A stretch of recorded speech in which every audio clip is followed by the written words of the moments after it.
नमस्कार दोस्तों। छोटी चर्चा लेकिन विश्लेषणात्मक और सटीक चर्चा ज्योतिष के ऊपर। आज हम चर्चा के अंदर आरंभ करेंगे दशा या दशा के अंदर जो ग्रह दशापति है उसको किस प्रकार से ये देखें कि वह हमारे जीवन के अंदर कितने शुभ प्रभाव और कहां कहां से शुभ प्रभाव लेके आने वाला है। ज्योतिष के अनुसार तो इसका एक विश्लेषण बहुत ही भाव स्वामित्व, बैठे कहाँ हैं, विराजित कहाँ हैं, उनका आधिपत्य कहाँ का है और साथ ही वे किस नक्षत्र के अंदर बैठे, इन सब से देखा जाता है। किंतु आम व्यक्ति जो एक आम जनमानस है, जिसको ज्योतिष के बारे में या तो ज्ञान ही नहीं है या कोई बहुत ज्यादा विशेष जानकारी उसके पास नहीं है, वो कैसे देखे कि ये दशा मेरे जो साथ अभी वर्तमान में बनी हुई है, ये क्या मेरे लिए शुभ परिणाम लेके आ रही है और कहां से शुभ परिणाम लेके आ रही है, अन्यथा मेरे लिए वर्तमान दशा में क्या और ज्यादा बेहतर हो सकता है। इसके ऊपर आज एक विश्लेषणात्मक खंड बनाएंगे। वैसे तो हमारी अभी एक श्रृंखला विवाह, जीवन का महत्वपूर्ण अंग, उसके ऊपर चल रही है। इस श्रृंखला के अंदर भी इस खंड का प्रयोग किया जा सकता है। कैसे, अभी इस चर्चा के अंदर से आरंभ करते हैं। ज्योतिष के अंदर नवग्रह महिमा बताई गई है विशेषतः। वैसे तो इसके बाद भी ग्रहों के बारे में जब देखा गया, पहचाना गया, धीरे धीरे दूरदर्शिता से या उन उपकरणों के माध्यम से ये देखा गया कि और भी अन्य ग्रह हैं। हालांकि इसकी विवेचना ज्योतिष शास्त्र के अंदर ही पहले ही कर ली गई है, जैसे अरुण, वरुण, यम। आज के संदर्भ में कुछ लोग प्लूटो, यूरेनस, नेपच्यून भी कह सकते हैं। और भी इसके अलावा उपकेतु, धूम, कालखंड, गुलिक और इस प्रकार से ग्रहों की विवेचना पहले से ही की जा चुकी है। किंतु ये पृथ्वी के अक्षांश से, पृथ्वी के अक्ष से इतने ज्यादा दूरी पे हैं कि इनके बारे में कोई बहुत ज्यादा विवरण ज्योतिष शास्त्र के अंदर विशेषतः ऋषि पराशर के द्वारा देखने को नहीं मिला। किंतु फिर भी उपग्रहों के बारे में ज्योतिष शास्त्र पराशर के द्वारा, उसमें गुलिक हो, मांदी हो, प्राणपद हो, इंद्रचाप हो, इनके बारे में एक गूढ़ विश्लेषणात्मक संदर्भ दिया हुआ है। वो मुख्य बिंदु सूर्य, मंगल आदि ग्रहों के दूरी अंश कला विकला से निर्धारित होते हैं कि वह किस स्थान के ऊपर जाके विराजित रहेंगे। खैर, आज की चर्चा हम ज्योतिष के 9 ग्रह और उनके साथ जुड़ा हुआ पंच महाभूत सिद्धांत या कहें पंच तत्व सिद्धांत किस प्रकार से काम करता है, ना केवल ये शरीर के अंदर बल्कि ज्योतिष के अंदर भी किस प्रकार से ये कार्य करता है, उसको समझ लेना अति आवश्यक है। वैसे कहा जाए तो पंच महाभूत अपने आप में, भूत शब्द ही एक भय प्रकट करता है, लेकिन भूत का अर्थ है अतीत। अर्थात ये पंच तत्व हमारे अतीत से, जब हम नहीं थे तब भी, और जब हमारा आयु खंड पूरा हो जाएगा तब भी व्यापक विद्यमान रहेंगे ही रहेंगे। इसीलिए इनको पंच महाभूत कहा गया। कुछ लोग अपने सुगमता के अनुसार इसको पंच तत्व भी कहते हैं, किंतु इसका मुख्य नाम पंच महाभूत सिद्धांत है। जब पूजा पद्धति के अंदर, शास्त्रीय पूजा पद्धति के अंदर विशेषतः जब पूजा का आरंभ किया जाता है, तो उस समय विशेषतः ओम प्राणाय स्वाहा, अपानाय स्वाहा, उदानाय स्वाहा, इस प्रकार से भी मंत्र शुद्धि के द्वारा शरीर की और हमारे अंतर मन की शुद्धि के लिए मंत्र बोले जाते हैं। अर्थात जो ये मेरा स्थूल शरीर है वो और मेरा जो सूक्ष्म शरीर है वो, इसके अंदर आने वाली प्राणवायु और इससे निकलने वाली कार्बन डाइऑक्साइड अपानाएं, उसकी भी किस प्रकार से शुद्धिकरण करती रही है। एक व्यक्ति के उदर से, पेट से निकलने वाला गैस कार्बन डाइऑक्साइड अगर रुक जाए तो उसकी बेचैनी आप समझ सकते हैं कितनी है। तो जीवन के अंदर वायु तत्व, उसका आना और उसका जाना कितना महत्वपूर्ण है, ये आज देखने को मिल रहा है।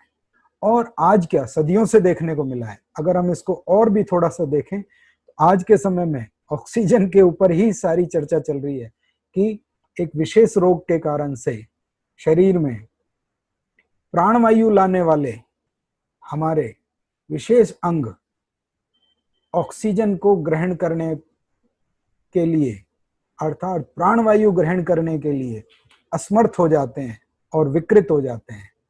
प्राणवायु कितनी आवश्यक है और कितनी महत्वपूर्ण है। खैर, मुख्य विषय के ऊपर आते हैं, पंच तत्व सिद्धांत या पंच महाभूत सिद्धांत।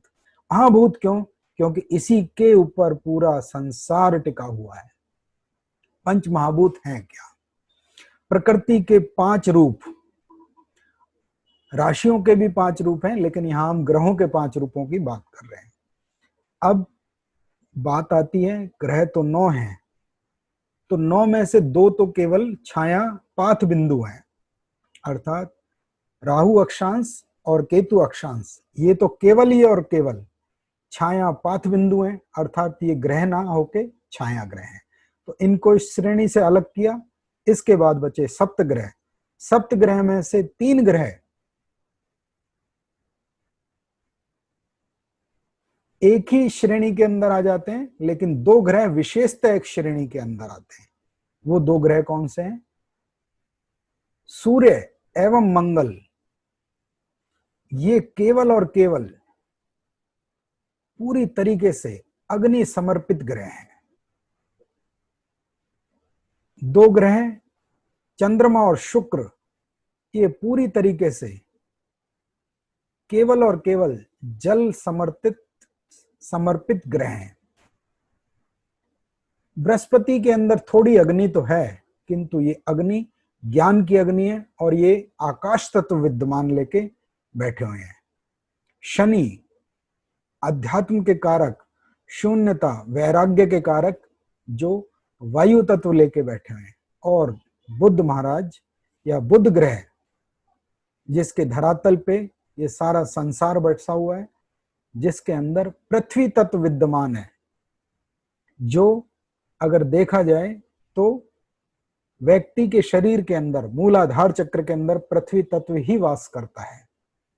यहाँ पे चक्रों को भी साथ में अगर जोड़ के देखेंगे तो आपको पंच महाभूत सिद्धांत और अच्छे तरीके से समझ आएंगे। अब इस चर्चा को विशेषतः उस तरफ लेके चलने की कोशिश करते हैं कि ये पंच महाभूत किस प्रकार से काम करते हैं। पहला इसको समझे, एक सूक्ष्म बात के साथ इसको आरंभ करते हैं। कोई भी दशा जब आरंभ होती है, हर दशा की एक अवधि है, सूर्य से लेके राहु और केतु पर्यंत तक, इतने वर्ष इसकी अवधि, इतने वर्ष इसकी अवधि, कहने की आवश्यकता नहीं है, सब जानकार आप लोग हैं। तो कोई भी दशा जिस समय आरंभ होती है, अर्थात पुरानी दशा पूर्ण होके नई दशा आरंभ हो, यहाँ पे बहुत विशेष ध्यान रखना चाहिए।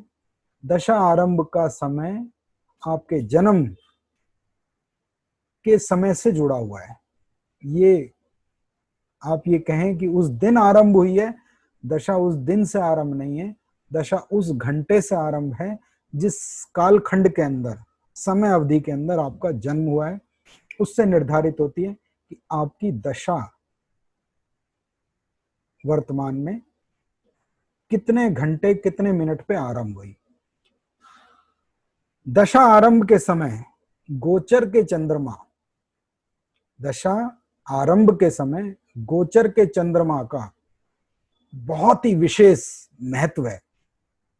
उस दिन गोचर के चंद्रमा मेष राशि में है, वृषभ में है, मिथुन में है, कर्क में है, सिंह में है, कहीं वृश्चिक में तो नहीं है, कहीं अमावस पे तो नहीं है।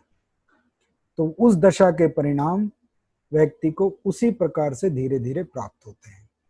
आप कई बार देखेंगे ये व्यक्ति भी मेरे साथ मेरे जैसे ही इसने जन्म लिया, आधे घंटे का हो सकता है फर्क होगा, 1 घंटे का हो सकता है फर्क होगा, लगन भी लगभग लगभग हमारा एक ही है, बाकी सब भी एक ही है, दशाएं भी वही चल रही हैं, दिन में भी फर्क नहीं है, लेकिन उसके बावजूद भी इसके साथ साथ भी इसके जीवन के अंदर बहुत कुछ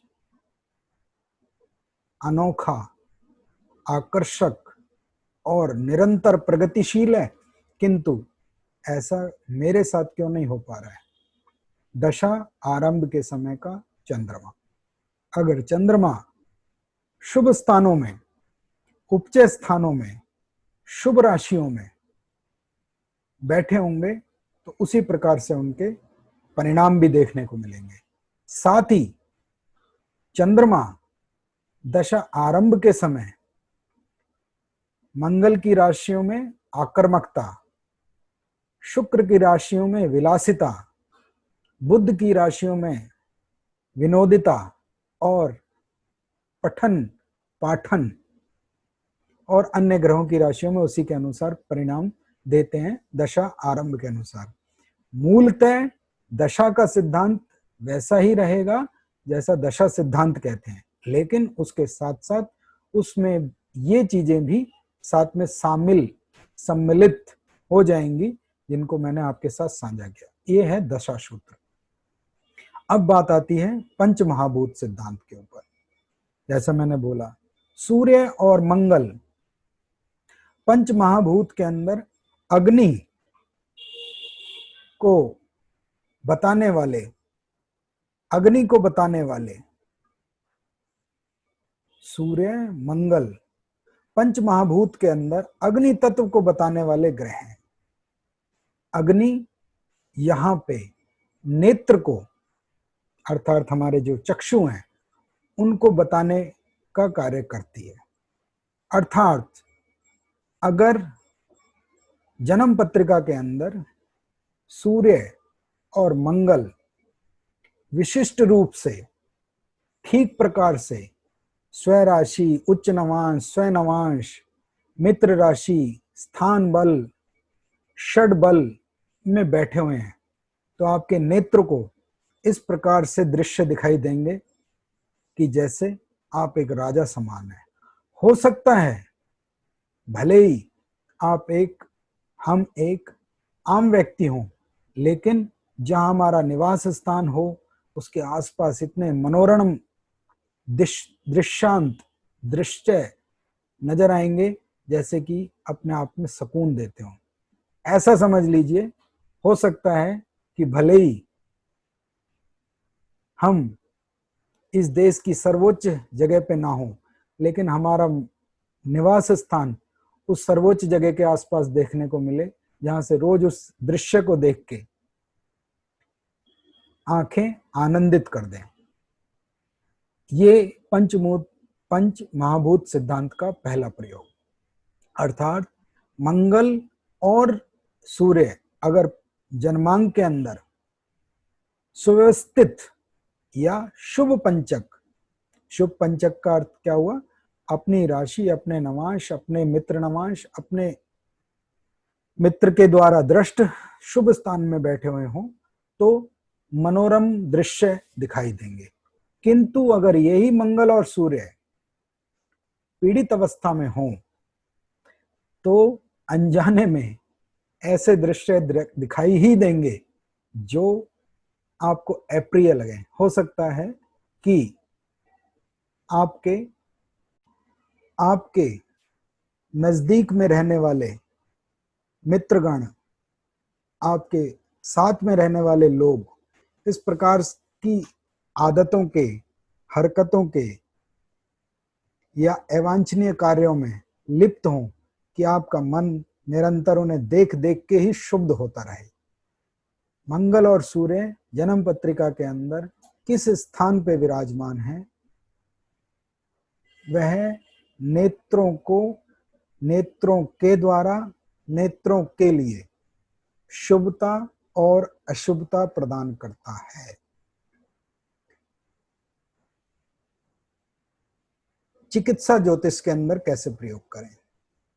मंगल और सूर्य अगर जन्म पत्रिका के अंदर शुभ स्थान पे शुभ पंचक में बैठे हैं तो आपको स्वयं ही चक्षु संबंधी रोग कभी भी परेशान नहीं करेंगे। उनके द्वारा दी गई जो एक आशीर्वाद है वो सदैव आपके ऊपर बना रहेगा और आपको नेत्र पीड़ा अगर आएगी भी तो अतिशीघ्र उसका समाधान भी आपको मिल जाएगा। विवाह खंड के अंदर इसमें कैसे देखें या समझें, क्योंकि श्रृंखला विवाह खंड की भी चल रही है, उसको साथ में इसमें साझा कर लेते हैं। मंगल और सूर्य अगर जन्म पत्रिका के अंदर शुभ विराजमान हैं तो कन्या के द्वारा, वर के द्वारा जो दृष्टि भर के देख लिया गया हो और उसको दृष्टि से ही, एक नजर से ही देखने में अच्छा लगे तो वो उसके लिए शुभता ही ईश्वर ने चाहा तो प्रदान करेगा। यहाँ मैं एक बात विशेष तौर पे कहना चाहूंगा कि अन्य योग भी इसमें शामिल है, किंतु प्राथमिक तौर पे इस योग को भी साथ में ले लेना चाहिए। अभी तकरीबन कल आज निरंतर ही लगभग छोटे मोटे परामर्श, बहुत छोटे सूक्ष्म तो करने ही पड़ते हैं। तो किसी ने पूछा कि एक इस प्रकार का एक जांच मुझे करवानी है, तो मैंने कहा ये चिकित्सा का क्षेत्र है, इसमें मेरी तो कोई जानकारी है नहीं, आपको ये जांच की सलाह किसने दी? तो उन्होंने कहा मैंने सोचा मैं अपने आप ही करा लूं। मैंने कहा ये कैसा एक आपने निर्णय लिया? जिस जांच को आप कह रहे हैं उस जांच के लिए शरीर के अंदर इस प्रकार की विकृति प्राथमिक दृष्टि में होनी चाहिए। अगर प्राथमिक दृष्टि में उस प्रकार की विकृति आपके शरीर में है नहीं तो आपको इस जांच की आवश्यकता क्या है? अर्थात सिम्टम, लक्षण व्यक्ति के आगे के बारे में बताते हैं। जैसे मैंने पहले इसको ज्योतिष में कैसे जोड़े, पंचमहाभूत में कैसे जोड़े, अगर कन्या को, वर को या कुदरती उनके परिजनों को जो उनके लिए रिश्ते के लिए या प्रस्तावित व्यक्ति के लिए चयन कर रहे हैं, उनको अगर देखने में ही सुंदर लगे, सुंदर से अर्थात सभी गुण सर्वगुण संपन्न लगे, तो उसके ऊपर कार्य करना चाहिए और आपको बहुत ज्यादा आवश्यकता नहीं पड़ेगी। दूसरा सिद्धांत, पंच महाभूत का दूसरा सिद्धांत, पृथ्वी तत्व। बुध पंच महाभूत के अंदर पृथ्वी तत्व को दर्शाने वाले ग्रह हैं। अर्थात बुध जो ये हमारा स्थूल शरीर है या जो हमें आधार देता है या जो हमें एक स्थिरता प्रदान करता है, वह बुध है। बुध का अंग है नासिका।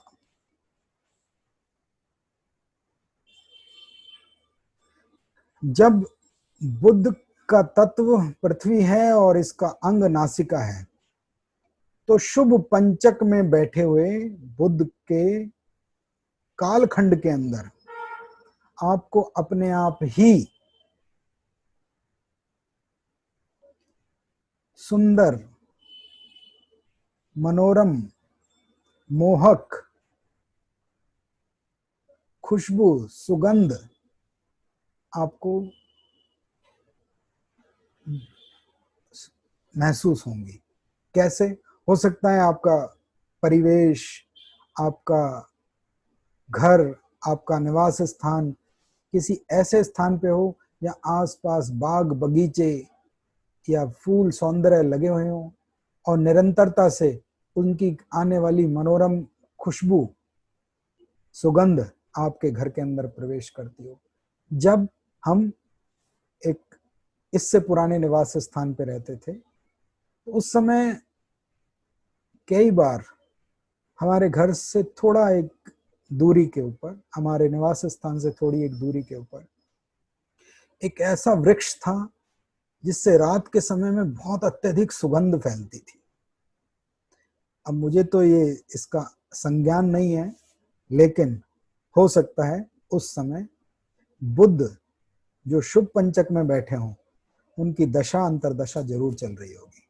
सिद्धांत नंबर 2, द्वितीय, अगर आपको सुंदर दृश्य दिखाई दे रहे हैं तो इसका मतलब है आपको शुभ सूर्य और मंगल की दशा आपको पूर्ण परिणाम दे रही है।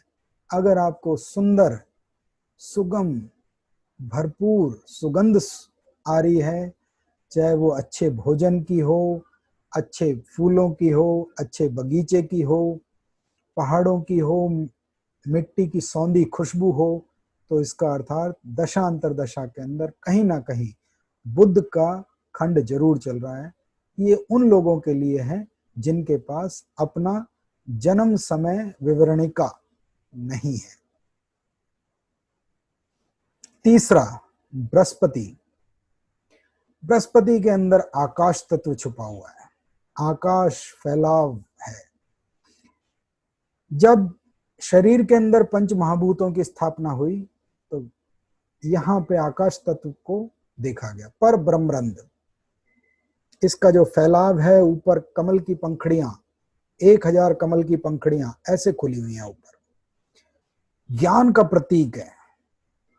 और बुद्ध का, क्षमा कीजिए, बृहस्पति का जो आकाश तत्व है, उसके शरीर के अंदर जो अंग है वो कर्ण है, कान है। अर्थात शुभ बृहस्पति की दशा में, शुभ पंचक में बैठे हुए बृहस्पति की दशा में सुंदर व्याख्यान, गुरु की वाणी, अच्छे अच्छे अनुबोधन, संबोधन ऐसे आपको सुनने को जरूर मिलेंगे। इस प्रकार से सुव्यवस्थित बृहस्पति की दशा में इस प्रकार की वस्तुएं, इस प्रकार के जो आपको घटक हैं, व्याख्यान, प्रवचन, ज्ञान की बातें आपको सुनने को जरूर मिलेंगी कानों से। और अशुभ बृहस्पति की दशा के अंदर अपने आप ही कटु वचन, लोगों की पड़ताड़ना, लोग आपको आपकी आलोचना करके जाएं, ये भी आपको देखने को। अनायास ही आपने जरा सा कोई शब्द बोला नहीं और आपके पीछे लोग बिना कारण ही आपके बातों में से बाल की खाल निकाल के आपको परेशान करने लगे। साथ ही कान के अंदर रोग होने के, कर्ण रोग होने की भी संभावनाएं बनी रहती है। इसी प्रकार से बुद्ध की दशा में नासिका संबंधी, नाक संबंधी रोग हो सकते हैं अगर वो अशुभ पंचक में है, और अगर वो शुभ पंचक में है तो नासिका संबंधी कोई भी रोग आपको परेशान नहीं करेगा, आपको व्यथित नहीं करेगा, दुखी नहीं करेगा। बृहस्पति की शुभ दशा के अंदर गुरु का सानिध्य और उसके द्वारा बोले गए वचन आपके कानों के अंदर आपको जरूर सुनने को मिलेंगे, ऐसा ज्योतिष शास्त्र का पंचभूत सिद्धांत कहता है। देखिए, इसके अंदर चिकित्सा ज्योतिष भी शामिल है, व्यवहारिक ज्योतिष भी शामिल है, चाहे तो व्यवसायिक ज्योतिष भी इसको समझ लीजिए, व्यवसायिक परामर्श। मैं यहाँ कोई व्यवसायिक मतलब ज्योतिष का व्यवसायीकरण नहीं कर रहा, व्यवसायिक परामर्श। अर्थात एक व्यक्ति अगर ये पूछने आ रहा है कि वर्तमान दशा में क्या मैं किस प्रकार के रोजगार करूं, क्या करूं, कैसा वो करूं, तो अगर सूर्य और मंगल के शुभ पंचकों की दशा है तो नेत्र से जोड़ के देखा गया है। ऐनक का व्यापार, ऐसे दृश्यों, सीनरी, पेंटिंग, लोगों को घुमाना, सुंदर दृश्य दिखाना, ये सब उसके अंदर शामिल है। दूसरा, जब बुध की शुभ दशा है तो सुगंध बोला गया, परफ्यूम, सुगंध, इत्र, खुशबू, बाग बगीचे, फूल पौधे, इनका व्यवसाय करने से व्यक्ति को लाभ मिलेगा। ज्योतिष कण कण में बसा हुआ है, केवल और केवल उसको समझने की आवश्यकता है। अगले खंड पे चलते हैं। आकाश में से मैंने बताया बृहस्पति क्या है। अब इसमें कहेंगे कान से संबंधित क्या है।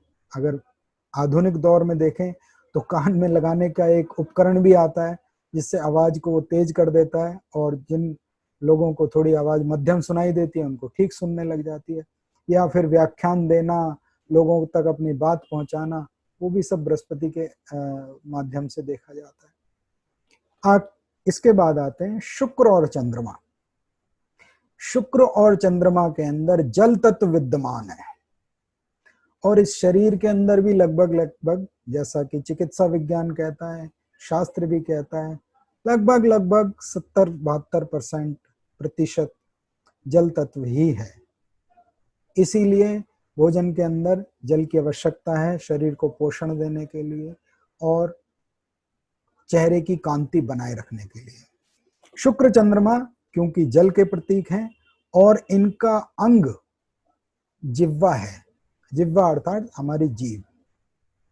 तो इस समय शुभ शुक्र की दशा के अंदर सुंदर भोजन, स्वादपूर्ण भोजन, पौष्टिक भोजन, मनपसंद भोजन आपको अपने आप ही मिल जाएंगे। आप ये देखेंगे, कभी कभी ज्योतिष को कैसे देखें, इतना प्रामाणिक सटीक शास्त्र है। जब हमने इसमें प्रवेश किया, लगभग सन 87-88 के आसपास, 89 के आसपास, या जब एक समय था, एक आंदोलन हुआ, और उस आंदोलन के अंदर बहुत सारे स्कूलों को बंद करना पड़ा क्योंकि छात्रों ने एक मांग के पीछे आंदोलन शुरू किया। तो स्कूल बंद हो गए, घर में बैठे रहे। घर में बैठे तो क्या करें, अपने आप ही उन्होंने एक कक्षा उत्तीर्ण कर दिया गया। तो मेरे गुरुवर जो अब ब्रह्मलीन हो चुके हैं, तो उनकी कुछ पुस्तकें थीं जिनको मैं अक्सर नजर भर के देख लिया करता था, लेकिन उनके डर के कारण से उनको पढ़ने के लिए डर लगता था, कहीं हमें कोई डांट खाने को ना मिले, उड़नता का हमें परिणाम देखने को ना मिले। खैर, तो उस समय जब ज्योतिष का एक चस्का लगा, धीरे धीरे से मन के अंदर उत्कंठाएं प्रस्तुत हुई, तो पहली पुस्तक ली और उसको पढ़ा, थोड़े थोड़े पैसे जमा करके, और उस पुस्तक को खरीद के लेके आए। उस समय के अंदर एक हमारी जो परिवहन व्यवस्था है उसके लिए शनिवार और इतवार के दिन, रविवार और इतवार के दिन, रविवार और शनिवार के दिन एक पास बना करता था कम पैसे के अंदर, जिससे आप पूरी दिल्ली घूम सकते हो।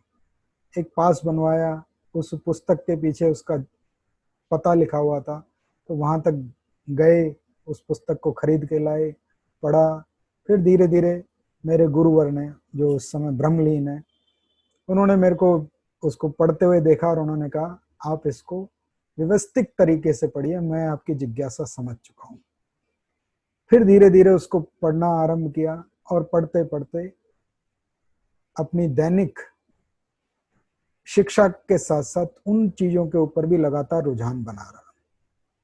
दिल्ली विश्वविद्यालय के साथ साथ ये सब कार्य, शिक्षाएं चलती रही। ज्योतिष के अंदर प्रवीण, ज्योतिष के अंदर विशारद, ज्योतिष के अंदर कोविद, जैसे जो उसके खंड बने हुए हैं, अलग अलग इकाइयों से अलग अलग समय पे करते रहे।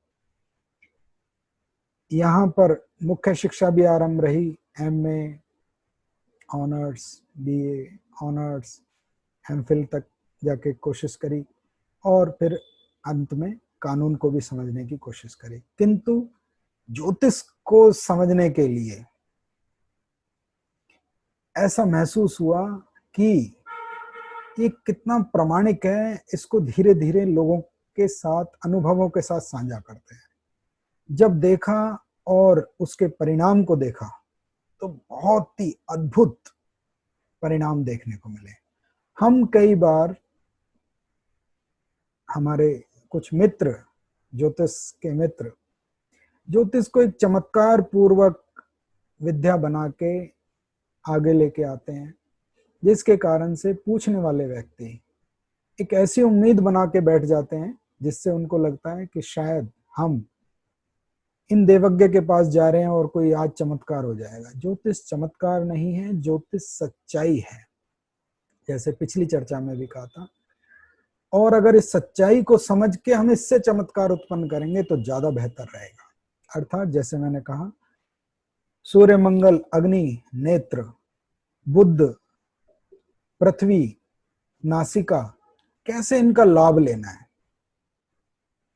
एक चिकित्सक किस पद्धति के अंदर विशिष्टता हासिल करे, उस समय काल का कौन सा खंड चल रहा है, दशा का कौन सा खंड चल रहा है, इनको लगा के देखिए, आपको परिणाम आपके सामने आएंगे।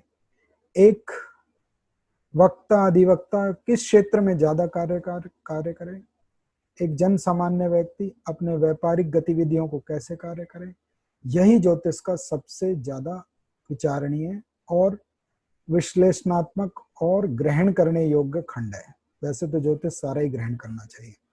इसके बाद आते हैं शुक्र और चंद्रमा के ऊपर। जल को बताने वाला पंच महाभूत इसके अंदर आता है, और जिह्वा अर्थात जो जीभ से, जिह्वा से स्वाद लिए जा सके उन चीजों के बारे में बताता है। इसकी दशा के अंदर आपको सुंदर भोजनों की प्राप्ति होगी, और अगर इसका दूसरे तरीके से प्रयोग करना हो तो इस दशा के अंदर या शुभ पंचक में बैठे हुए शुक्र और चंद्रमा हो तो खाने पीने का कार्य भी व्यक्ति कर सकता है। ये बहुत ही अच्छा रहेगा। इस शरीर को संभालने के लिए वैसे भी शरीर का 70% जली तो है। अंत में आते हैं पंच महाभूत का अंतिम भूत या अंतिम अतीत जो हमारे साथ चल रहा है, एक एक खंड बन के। भूत का अर्थ जो हमसे पहले भी थे और हमारे बाद भी रहेंगे। शनि ये वायु का प्रतीक है और इसका अंग स्पर्शता है अर्थात छूना। तो जो छू कर निकले, जो महसूस कराए, जो कहीं से भी ऐसा लगे कि इसने मुझे छुआ, वो शनि के अंतर्गत आता है। कई ऐसी चिकित्सा पद्धतियां हैं, कई ऐसे कार्य हैं जिनको केवल और केवल दबा के, छू के, अब जैसे आज के परिवेश में कहा जाए तो फिजियोथेरेपिस्ट, जो पूर्व काल के अंदर तो हमारे दादी कर देती थी वो सारी फिजियोथेरेपी, लेकिन आज के संदर्भ में उसके लिए वाकायदा एक योग्यता चाहिए और समझने के लिए, अन्यथा कुछ भी गलत हो सकता है। तो स्पर्श महसूस करना। अब स्पर्श से दूसरा कार्य भी आता है। अगर आप इसको मस्तिष्क विज्ञान के अंदर लेके जाएं, न्यूरोलॉजी के अंदर अगर आप इसको लेके जाएं तो वहां पे भी आप देखेंगे जो न्यूरोलॉजी है वो भी ये देखते हैं कि इनको चीजें महसूस कितनी हो रही हैं, अर्थात शरीर के अंदर संवेदनशीलता कितनी है।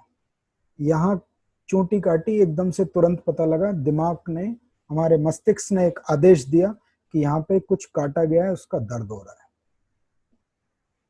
ये स्पर्श है या चीजों को छू के देखना। बहुत सारे लोग कपड़े की गुणवत्ता देख के ऐसे छू के बता देंगे कि ये कपड़ा, ये वस्त्र, ये इतने इसकी वर्थिंग है। किसी धातु को छू के बता देंगे कि इसकी इतनी वर्थिंग है। और भी बहुत, अगर सामान्य सी बात कहें तो आज भी हमारी माँ गेहूं को लेंगी और उसको देखेंगी और उसके बाद वो उसको बता देती हैं इसमें सीलापन है, ये सूखा है, ये कड़क है, इसका बनाया गया चूर्ण, आज की भाषा में कहें तो आटा कैसा रहेगा। तो शनि का जो गुण है वो है स्पर्श, तत्व है इसका वायु, उससे संबंधित कार्य इसके अंदर करने चाहिए।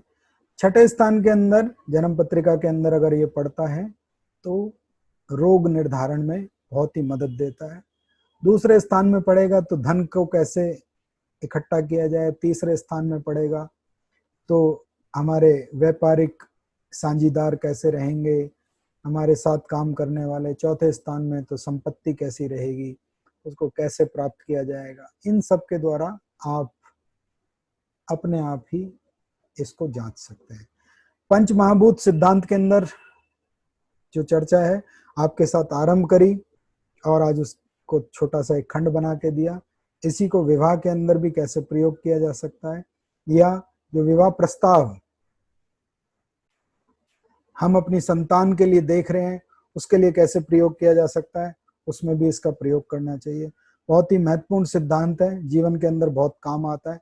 इसके बाद इसी सिद्धांत को शरीर के जो 5 चक्र हैं, कहीं 7 भी कहे हैं और कहीं पे 9 भी कहे हैं, लेकिन मूलाधार, मणिपुर, हृदय और कंठ, और मैं तो 5 ही समझता हूं, तो ये मुख्य चक्र हैं। इसके बीच बीच में भी कुछ और बिंदु बताएं, उनके साथ इनका प्रयोग कैसा करना चाहिए वो जरूर आपके साथ साझी करेंगे। छोटी किंतु सटीक और महत्वपूर्ण चर्चा में आपने भाग लिया, धन्यवाद, आपका साधुवाद। त्रुटियों के लिए क्षमा। पितृकाल चल रहा है, अपने पूर्वजों को याद कीजिए, उनको नमन कीजिए, उनके कारण से हम यहाँ पर हैं, और घर में रह के सुरक्षित तरीके से पितृपक्ष को मनाइए। चैनल को सब्सक्राइब कर लीजिए, बेल आइकॉन दबा दीजिए, और अच्छा लगे तो लाइक कीजिए, कमेंट लिखिए। धन्यवाद, आपका साधुवाद।